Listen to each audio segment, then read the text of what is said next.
तुम्हारी एक बात भी नहीं सुनना चाहता मैं। तुमने धोखा दिया है मुझे, झूठ बोला है मुझसे। दोबारा कॉल मत करना, don't ever call me. Hello Faizan,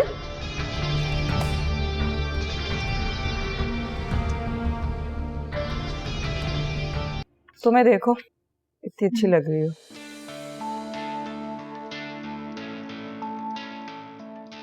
अरे फैजी आओ, इवेंट की पिक्चर्स आ गई, देखो। Not interested. अरे देखो तुम्हारी दुल्हन कितनी प्यारी लग रही है, पसंद आ जाएगी तुम्हें। ये भी तुम्हें पसंद आ ही जाएगी, देखो तो सही।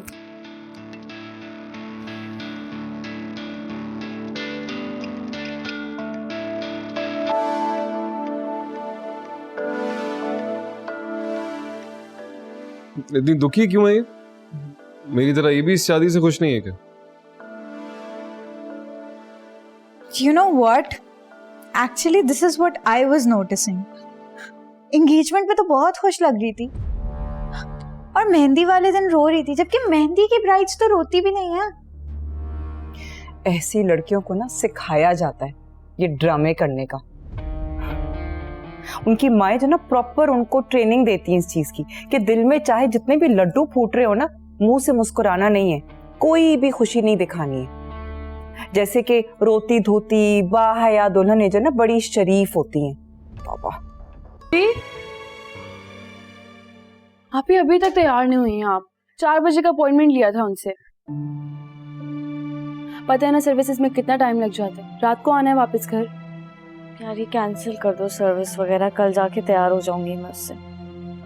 आप ही कोई फजूल खर्ची नहीं और कैंसिल नहीं हो सकता बिल्कुल भी, क्योंकि सर्विसेज करवाना जरूरी है। देखिए आपका हेयर डाई भी होगा, ऐसे कैसे कैंसिल कर दें सब कुछ? इतनी भी कोई जरूरी नहीं होती है सर्विसेज, पार्लर वालियां पैसे बटोरने के लिए बोलती हैं। वैसे भी मेरे सर में बहुत दर्द हो रहा है। सर में दर्द तो होगा ना, आप मुसलसल रोए जो जा रही हैं आप। फिजा ऐसा नहीं हो सकता कि फिजा आप अब जल्दी से तैयार हो जाए, अम्मी मुझे बुला रही हैं, हम लेट हो रहे हैं, प्लीज जल्दी से तैयार हो जाए प्लीज। जी अम्मी।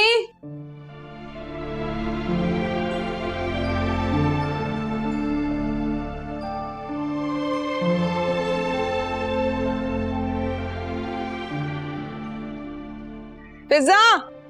जी अम्मी। जी अभी तक गई क्यों नहीं हो? देर नहीं हो रही तुम्हें? अम्मी देर तो हो रही है और अभी फौरन निकलना था, लेकिन आप ही नहीं उठ रही हैं।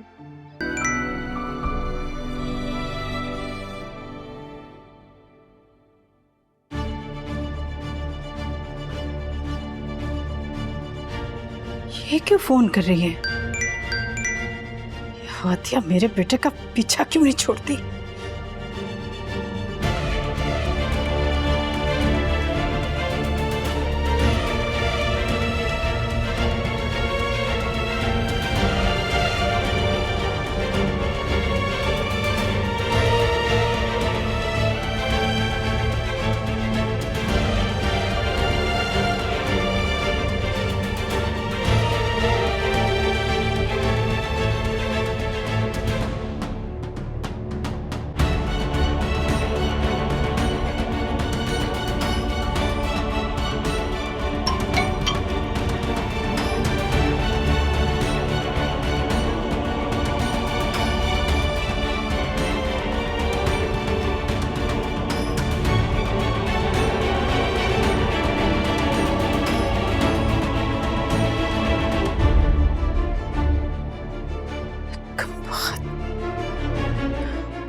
क्यों नहीं पास आ रही, जबकि पता है किसी और की होने वाली है।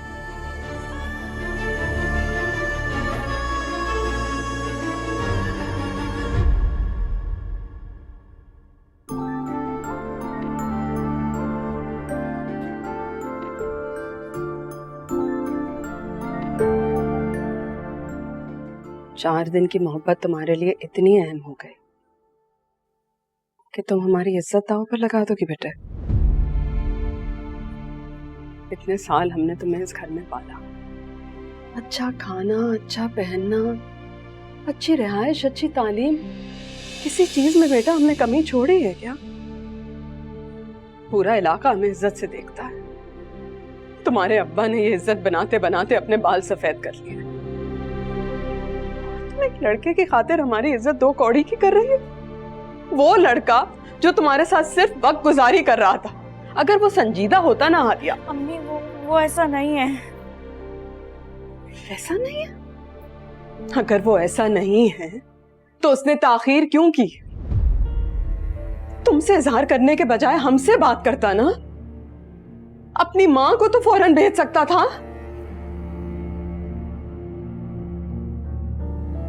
हादिया, तुम जानती हो बेटे कि उससे राब्ता करने से इस वक्त तुम्हें तुम्हारी मोहब्बत हासिल नहीं होगी। तुम सिर्फ दुनिया को मेरी तरबियत पे उंगली उठाने का मौका दोगी। बेटे, मैं अगर अब तुम्हारी मदद करना भी चाहूं ना तो नहीं करूंगी, क्योंकि इज्जत जिंदगी की पूंजी होती है और एक नामहरम लड़के की मोहब्बत के खातिर अपनी जिंदगी की कमाई लुटाई नहीं जाती। तुम समझदार हो।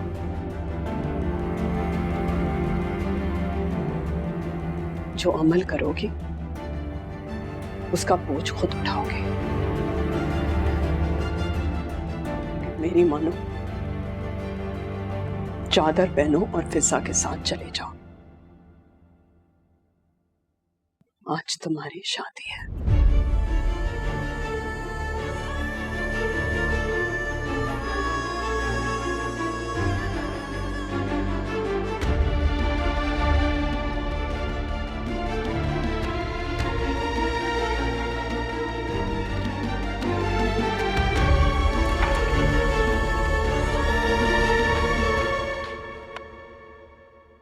क्या हाल है लाला?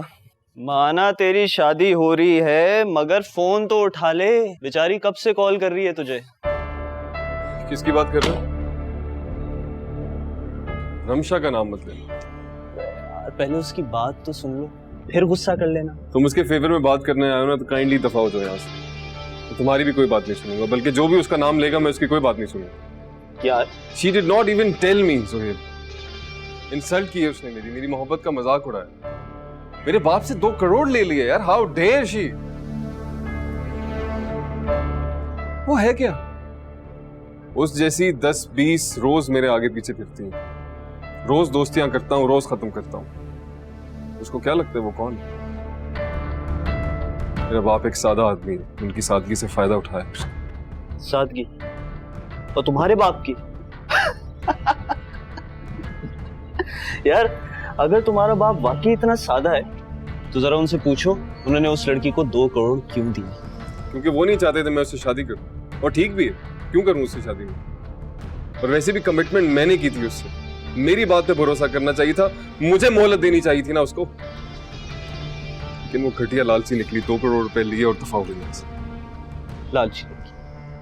यार वो बेचारी क्या करती? हाँ, तुम्हारे बाबा ने उसको और उसकी मां को जान से मारने की धमकी दी थी। वो तो अपनी जान बचा के भागी है यार। मोहलती कहां दी थी तुम्हारे बाबा ने? कैसे बताती तुम्हें? रमशा की मां को लंग कैंसर है। उनका ऑपरेशन जो है वो तुम्हारे बाप की वजह से कैंसिल हुआ। इसीलिए उसने तुम्हारे बाबा से पैसे लिए थे ताकि वो बाहर जाके उनका महंगा ऑपरेशन करवा सके।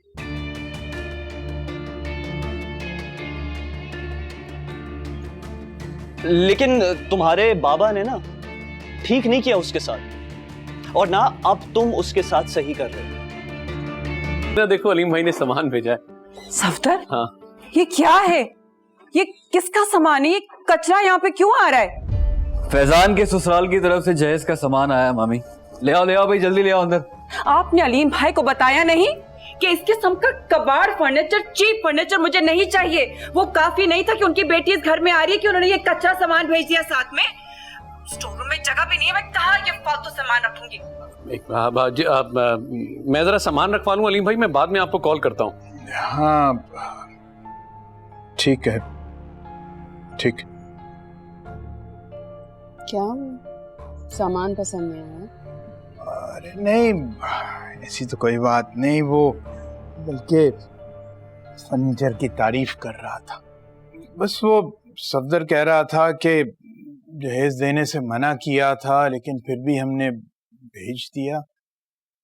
बस ये क्या तरीका बात करने का? अरे वो फोन पे सब कुछ सुन रहे हो और तुम क्या क्या बोले जा रही हो? देखा किस किस्म की लैंग्वेज इस्तेमाल कर रही हो तुम? आपको मुझे लेक्चर देने की जरूरत नहीं है, मैंने काफी लेक्चर सुन लिए। मुझे आप मत सिखाएं कि किससे किस तरह की बात करनी है। मैं तंग आ गई हूँ। पहले तो आपकी मर्जी से बहू आ रही है, अब आपकी मर्जी से ही जो इस किस्म का कच्चा फर्नीचर आएगा। जो फैजान के कमरे में 35 लाख का फर्नीचर रखा है, उसके साथ इस कचरे का क्या जोड़? अरे क्या, एक तो लोग गुजर, तुम इधर आओ प्लीज। हीना मेरी बात सुनो, सबके सामने तमाशा मत बनाओ। इधर साइड में आओ, इधर। हाँ प्लीज अंदर ले जाए, राजी आ गई होगा। नो, लोग गुजर रहे प्लीज। उसका बाप है, जो चाहे अपनी बेटी को भेजे। वो हजारों का सामान भेजे या लाखों का, उनकी मर्जी। हम कौन होते हैं उसमें से कीड़े निकालने वाले? और शायद वो शर्मिंदा हो, खुद ना लेकर आना चाह रहे हो। अच्छा, तो अब उनके जज्बात का ख्याल रखा जाएगा। अगर इतनी ही शर्म आ रही थी तो अपनी बेटी को कैश दे देते। फैजान कभी भी ये कचरा किस्म का फर्नीचर अपने कमरे में नहीं एक्सेप्ट करेगा। फैजान की फिक्र मत करो, मैं फैजान को संभाल लूंगा और समझा भी दूंगा। तुम राजी बेटा, ये सारा सामान फैजान के कमरे में सेट करो। हाँ हाँ सारा। वैसे तुम इतने डरपोक हो गए, मैंने सोचा नहीं था।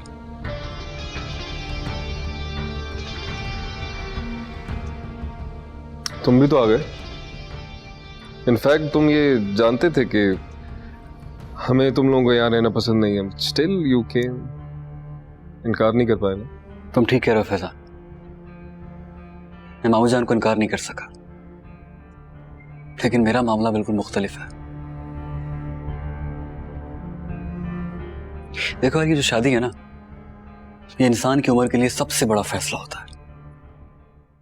मेरा क्या है, मैं वलीमे के बाद फौरन इस घर को छोड़ सकता हूं। तुम कर सकते हो ये?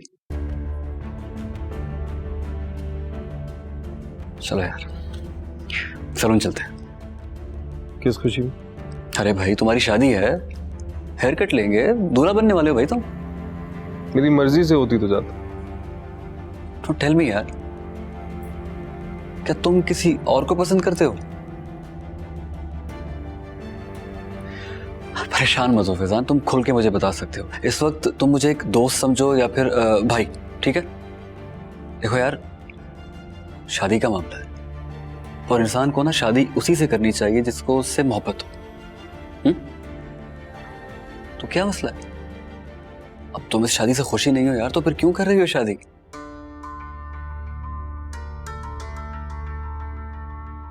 बाबा तारीफ कर रहे थे हादिया की बहुत, कह रहे थे अच्छी लड़की, तुम्हारी जिंदगी बदल देगी। और फ्रैंकली ये लाइफस्टाइल जो है ना, it's tiring for me now. थक गया हूं मैं, गेटिंग टायर्ड ऑफ दिस। अच्छा है उससे शादी हो जाए, मेरा लाइफस्टाइल चेंज हो जाए, मेरी मोहब्बत हो जाए मुझे उससे। You never know. और कोई बुराई नहीं है ना अपने बाप की पसंद की लड़की से शादी करने में। इनफैक्ट तुम्हारा सैलून जाने वाला आइडिया भी अच्छा है। चलते हैं, ट्रिमिंग कराते हैं, धुला हूं, अच्छा लगना चाहिए नहीं?